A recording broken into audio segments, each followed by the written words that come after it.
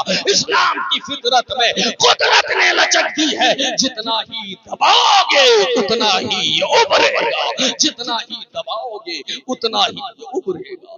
یہ اسلام کی حقانیت ہے لوگوں.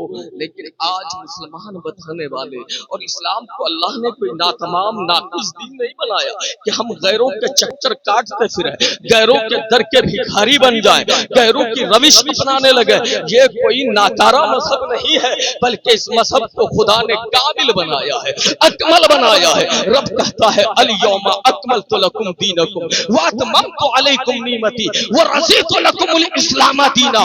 لوگوں, آج کے دن ہم نے تمہارے لیے تمہارا دین مکمل کر دیا ہے, اپنی نعمتیں مکمل کر دی ہے, اور ہم اس بات پر راضی ہیں کہ تم مسلمان ہو جاؤ, اسلام کو اپنا لو. یہ اسلام کی حقانیت ہے. ہم اپنے بچوں کو کم سے کم یہ سبق ضرور پڑھائیں کہ ہمارا بچہ اٹھتے بیٹھتے زندگی کی مشکل گھڑی میں بھی یہ کہے رضیت باللہ ربا وبالاسلام دینا وبمحمد نبیا. یعنی ہمارا شہزادہ, ہماری شہزادی دنیا کے سامنے چاہے کوئی بھی مشکل گھڑی آ جائے, آفت آ جائے, وہ عزم کا پہاڑ بن کر یہ جواب دے سکے ہم اللہ کے رب ہونے سے راضی ہے, اسلام کے دین ہونے پر راضی ہے, اور محمد عربی کے نبی اور آخری رسول ہونے پر راضی ہے. حضرات, ہماری صدا یہ ہونی چاہیے, ہماری آواز یہ ہونی چاہیے. لوگوں, یقیناً والدین کا مقام بہت بلند ہے. اسلام ہی نے بلند کیا ہے. کس نے بلند کیا؟ اسلام نے بلند کیا. وہ جنت جسے ہم نے دیکھا نہیں, ہم دیکھ نہیں سکتے, اس کے لیے ایک پل سے گزرنا ہوگا, مرنا ہوگا, تب جا کر جنت دیکھیں گے. وہ تو میرے مصطفیٰ ہے جنہوں نے جنت دیکھا ہے, جہنم دیکھا ہے, اور حد تو یہ ہے خدا کا جلوہ دیکھا ہے, اور اسلام کا پیغام ہمیں لا کر دیا ہے. لیکن یاد رکھو, جس جنت کو ہم نے دیکھا نہیں, کتنی آسانی کے ساتھ احمد مختار نے ماں کے قدموں کے نیچے لا کر رکھ دیا ہے. بس شرط یہ ہے ماں کو راضی کر لیں, وہ مصطفیٰ راضی ہو جائیں گے, وہ خدا راضی ہو جائے گا. لیکن لوگوں, اپنے بچوں کو دین ضرور سکھائیں, اسلام ضرور سکھائیں, ورنہ آنے والے وقت میں وہی ورلڈ ایج ہوم جو امریکی کلچر ہے, جو ویسٹرن تہذیب ہے, جو مغربی دنیا میں آج ہو رہا ہے, کل آپ کے یہاں بھی ہوگا. اس لیے جہاں آپ اصلی دانشگاہوں میں پڑھاتے ہیں, آپ کالجز میں اپنے بچوں کو بھیجتے ہیں, آپ یونیورسٹیوں میں اپنے بچوں کو تعلیم دیتے ہیں, وہی یہ لازمی سمجھ لیں. یاد رکھیں, کالجز میں پڑھانا یہ وقت کی ضرورت ہے, یونیورسٹیوں میں بھیجنا یہ وقت کی ضرورت ہے. اس لیے پیارے, یہ بھی پڑھانا چاہیے, سکھانا چاہیے, لیکن اس سے پہلے اپنے بچے کو اپنا مذہب سکھانا چاہیے, اپنا دین سکھانا چاہیے, اسلام کی حقانیت سے آشکارا کرانا چاہیے, تاکہ کالج میں جانے کے بعد آپ کا بچہ مسلمان رہے، ڈاکٹر بننے کے بعد بھی مسلمان رہے، ایسا نہیں کہ تھوڑی فہم و ادراک کی منزل کیا طے کر لیا۔ ابھی آپ نے دیکھا حضرات پیارے، ابھی 1-1.5 مہینے پہلے، اور یہ 1-1.5 مہینے پہلے نہیں، یہ ایک زمانے سے تحریت کا ایک فتنہ ہے، الحاد کا ایک فتنہ ہے، ایتھیزم کا ایک فتنہ ہے، کہتا ہے اپنے آپ کو نام ہے مسلمان کا۔ اب ہمارا کوئی بچہ جب سنے گا ارے یہ تو نام اسلامی لگ رہا ہے، نام ہے جاوید اختر اور یہ خدا کے وجود کے خلاف جا رہا ہے، خدا کے وجود پر دلائل مانگ رہا ہے، خدا کے وجود کا منکر ہے، تو ہمارا بچہ جنہیں ہم نے دین نہیں سکھایا ہے وہ جاوید اختر نام دیکھ کر کہیں اس کے مغالطے میں نہ آ جائے، دھوکے میں نہ آ جائے، فریب میں نہ آ جائے۔ سچ یہی ہے، اس لیے لوگوں اپنے بچوں کو اتنا پڑھا دے کہ وہ ہزاروں کافروں کے درمیان رہے، ہزاروں دشمنوں کے درمیان رہے، ہزاروں غداروں کے درمیان رہے تو وہاں، لیکن بن کر رہے مصطفیٰ کا اور اپنے خدا کا، اپنے دین کا بن کر رہے، اپنے مذہب کا بن کر رہے۔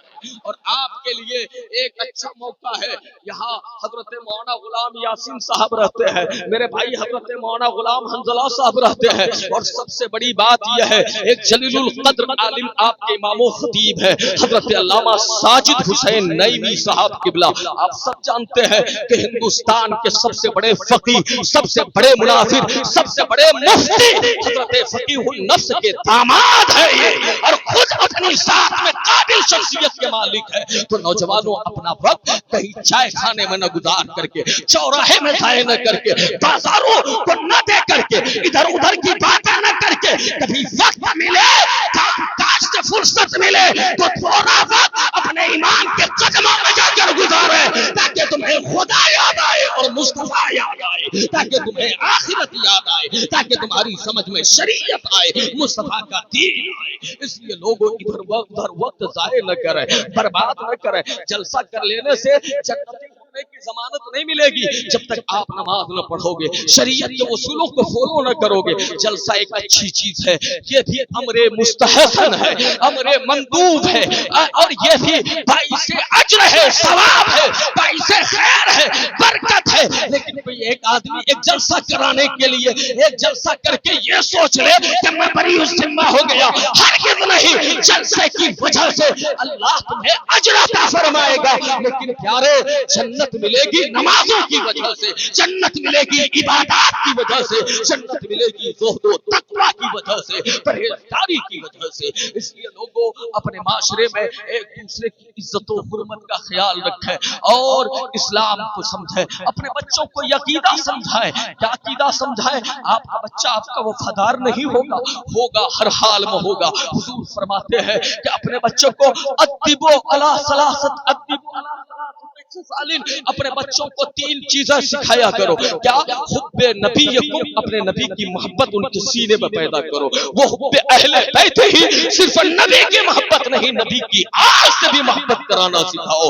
اور تیسری چیز حضور نے فرمایا قرأت القرآن، اور اپنے بچوں کو قرآن پڑھنا سکھاؤ۔ یاد رکھیں آج ہمارے یہاں المیہ یہ ہے کہ لوگ الفاظ بھی مخارج کے ساتھ نہیں پڑھ سکتے، الفاظ تک صحیح نہیں پڑھنا جانتے ہیں، اور جذباتی ہو جاتے ہیں، ایموشنل ہو جاتے ہیں۔ یاد رکھیں جذباتی ہو جانا، ایموشنل ہو جانا کسی بیماری کا علاج نہیں ہے، بلکہ اس بیماری کی تہ میں جانا ہوگا اور اسے وہی دوا دینی ہوگی جس کی اسے ضرورت ہے۔ لوگوں ایسے موقع سے الفاظ کا صحیح اور درست پڑھنا تو ضروری ہے ہی ہے، بلکہ مسلمان کو صرف الفاظ پہ قانع نہیں ہونا چاہیے، الفاظ ہی پہ قناعت اور اکتفا نہیں کر لینا چاہیے، بلکہ قرآن کے ایک ایک لفظ کی گہرائی میں اترنا چاہیے، اس کے میننگ اور مفہوم کو سمجھنا چاہیے، تاکہ اس بندے کو یہ سمجھ میں آ جائے قرآن کا ظاہر کیا ہے، قرآن کا باطن کیا ہے، خدا ہم سے کیا کہہ رہا ہے، مسلمانوں سے خدا کا خطاب